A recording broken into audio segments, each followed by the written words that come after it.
In this video, I'm going to teach you how to make tech house like this.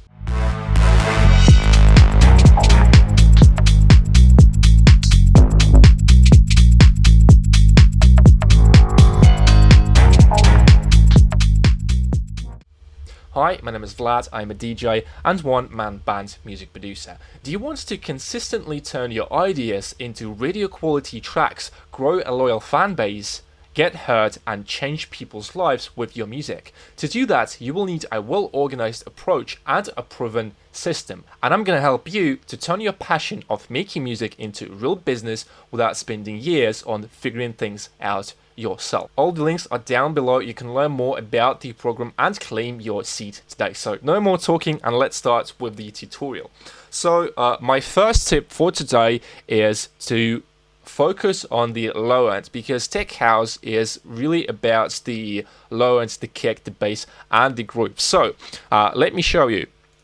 I'm gonna play to you just the kick and the bass, and even without additional bass layers. So listen and think about, does it make you want to dance, want to move? What emotions do you feel when you listen to this loop?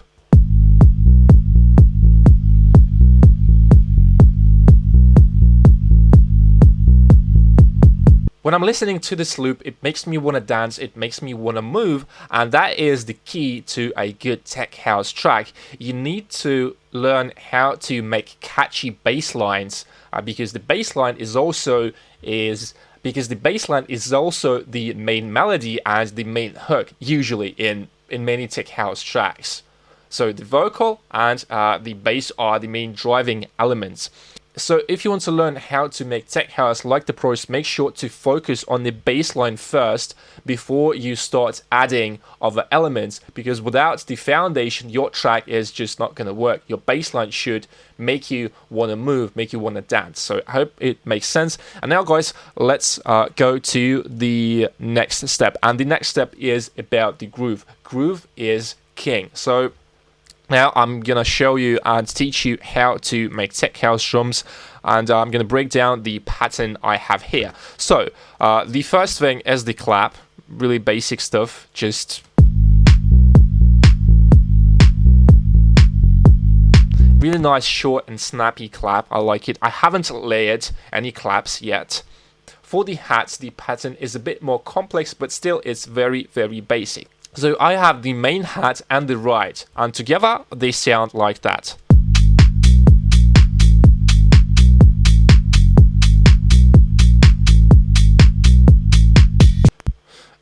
And I've also a ride just at the end of the loop to make it loop in a more nice way so it doesn't sound as repetitive. And what if I remove the ride?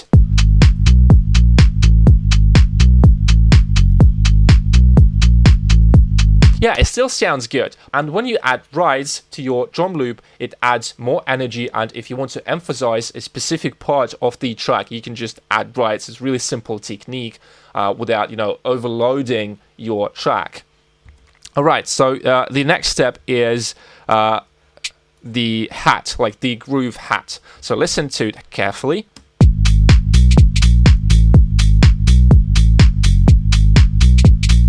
So it's really, really basic pattern, but it really adds groove. So if you want to add more groove to your drums, utilize the grid, the 16th notes with triplets. So you can activate it here. You see triplet grid, or you press Ctrl or Command +3 and you will get the triplet grid. So as you can see, it slightly changes, so we get more notes in a bar. Really basic stuff. And the next step is the shaker, which basically plays together with the kick. So if you listen to the shaker,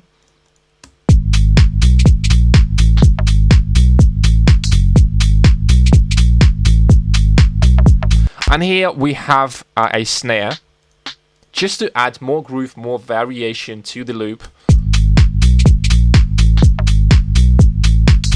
And here we have some additional percussion. And basically that's it for the main groove. And I've also got a shaker, a tambourine, really short but really nice.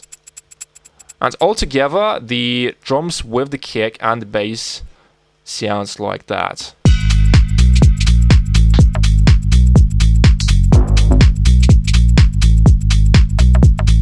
You can hear it's very, very simple, but it's really the trick behind good tech house tracks. It should be minimal, but it should be catchy.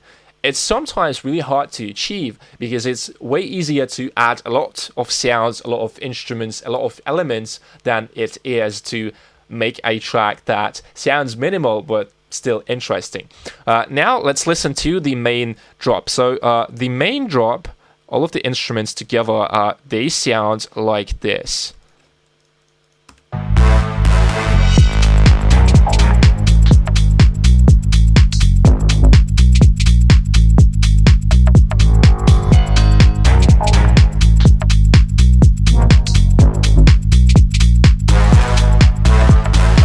So one interesting thing about the main loop is that I am using long sounds and short sounds. So I'm combining sounds with lots of reverb, with lots of delay, so they create that nice lush space behind. So for example, this guy. And in your track, you should have moments when you let the listener just enjoy the groove, enjoy the drums, enjoy the instruments, and enjoy the space in your track. It shouldn't be like too complicated, cluttered with, you know, a bunch of stuff, bunch of sounds. It's not that interesting.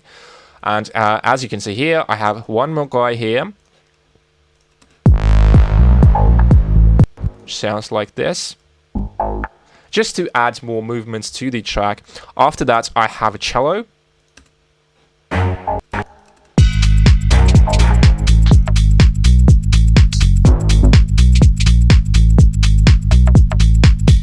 It's really simple. Here we have a reverse kind of sound. And a chord, which sounds like that. Really cool housey chord. I'm going to teach you how to make house chords. And a piano, but I'm not really sure if I'm going to leave it as it is, or maybe I'm going to process it and maybe change the melody just slightly.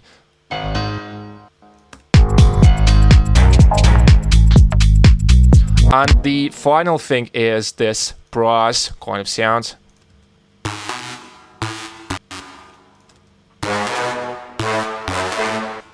So you can hear that at the end of the loop we need some variation, and here is when you can use some melodies, some chords, just some stuff that will help you to loop your track or loop your loop in a more nice and pleasant way. So that's it for the main drop. And one more thing, guys, is that you should have slight variation in your loop. So as you can see here, I'm not using this sound every fifth loop. I'm using it every eighth loop, so it doesn't sound that repetitive. And I really recommend doing a 16 bars long loop that you will turn into a full-fledged track, because when you make loops like 5 bars long, I mean 8 is fine, but it's really better if you make 16 bars long, because it's long enough that you can copy it and make a track without it being too repetitive or too boring, etc. Now let's talk about housey chords. I really like utilizing housey chords for my tech house tracks. They sound so cool. So if I break down the chord, it sounds like this. Really nice. And what I've done here, so we're going to build a simple minor chord. So G, B, and D sharp. If you want to learn more about tech house music theory, how to make chords, how to make melodies, make sure to check out this video. I've posted it recently, really cool one. I've explained in detail music theory for tech house. So this is a minor chord. And what can we do to make it sound more interesting? So we can add something like this. Now we have minor 7 chord. We could pitch this guy down Still sounds interesting, but my favorite trick for house chords is to add these semitones. As you can see here, we have like a dissonance. And when I move this guy over here, we get really, really nice and housey chords. And you can do that just for any kind of chords in any key. So for example, if I want to go like D sharp, I go like this, D sharp, and you just add more notes under the minor third, or whatever name you call it. Just add a note in between the first and the second note. So you should have like a semitone like this, like a dissonant kind of sound, and this will make a nice house chords. For example,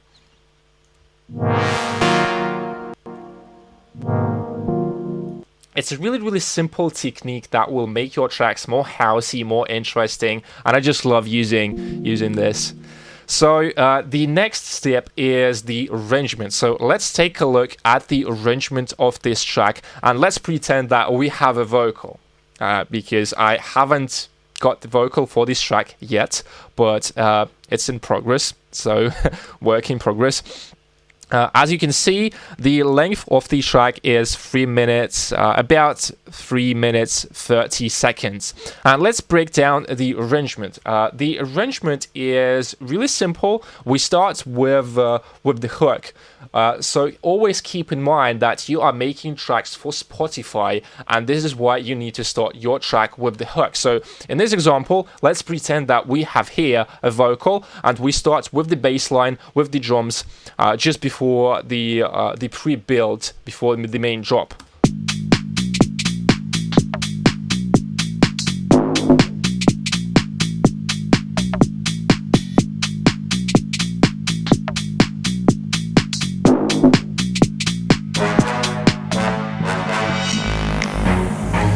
So we've got really basic loop in the beginning, so it's easy to mix for DJs because you're going to be mixing this track for your sets after. So always keep in mind that you should make nice intros so it's interesting to listen for the listener on Spotify, but also it should be easy for DJs to mix such a track. So basically you can just add, kick, bass, drums with a filter and a vocal. So here I'm planning to do like a catchy vocal, something that's gonna keep the attention. And after that, we do a really simple build.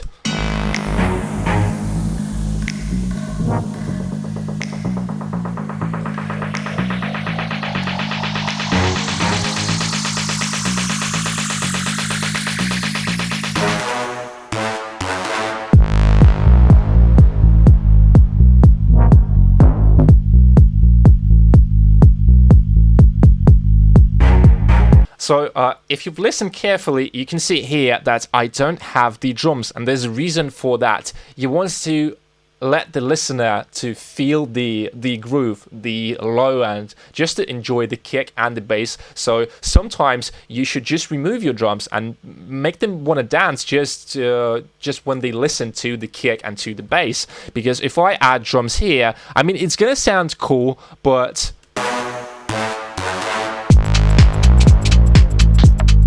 not that nice. So always keep in mind that you should let the listener enjoy the specific elements of your tracks, such as drums, melodies, whatever, and the kick, the bass.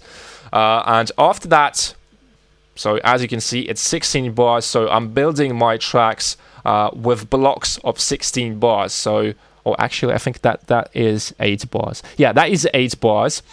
So we've got one bar, like one block. After that, we introduce another one, and I'm removing some instruments, so I'm just playing the chords.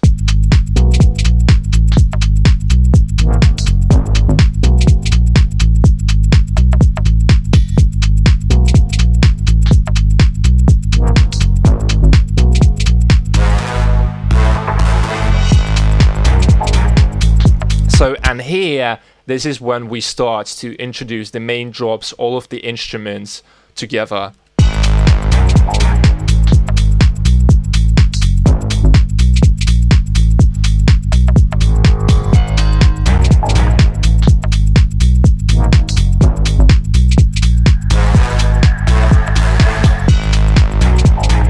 And here we just go once again with the main loop, and after that we do one more variation without drums. I removed drums, and maybe I'm going to remove some of the elements here because it should be like a transition, like a bridge to the next breakdown pre-build.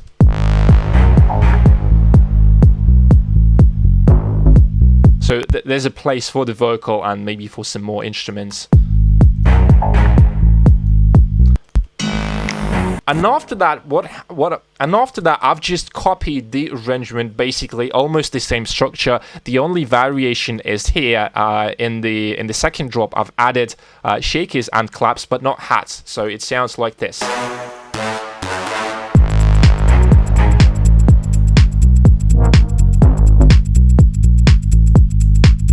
I really like this minimal groove together with the shaker and with the clap sounds. Really cool and really interesting. So yeah, basically this is it. It's really simple. One more thing you can do is to just take the reference track and copy the structure, the arrangement. I mean, it's not a bad thing when you get inspired by something else, and it's really useful technique if you're struggling with arrangement, with the song structure. You don't know what elements should go where, and and so on and so on. So if you found value and liked this video, subscribe to the channel, smash that thumbs up button under this video. Don't forget about the notification bell and leave your comment below. And once again, guys, I just want to remind you that the registration for my coaching program is officially open now. So if you want to turn your passion of making music into real business without spending years on figuring things out, you want to have the results as soon as possible, yeah, just go ahead and claim your seat today. Thank you very much, guys, for watching this video, and I'll see you guys in the next one. Bye.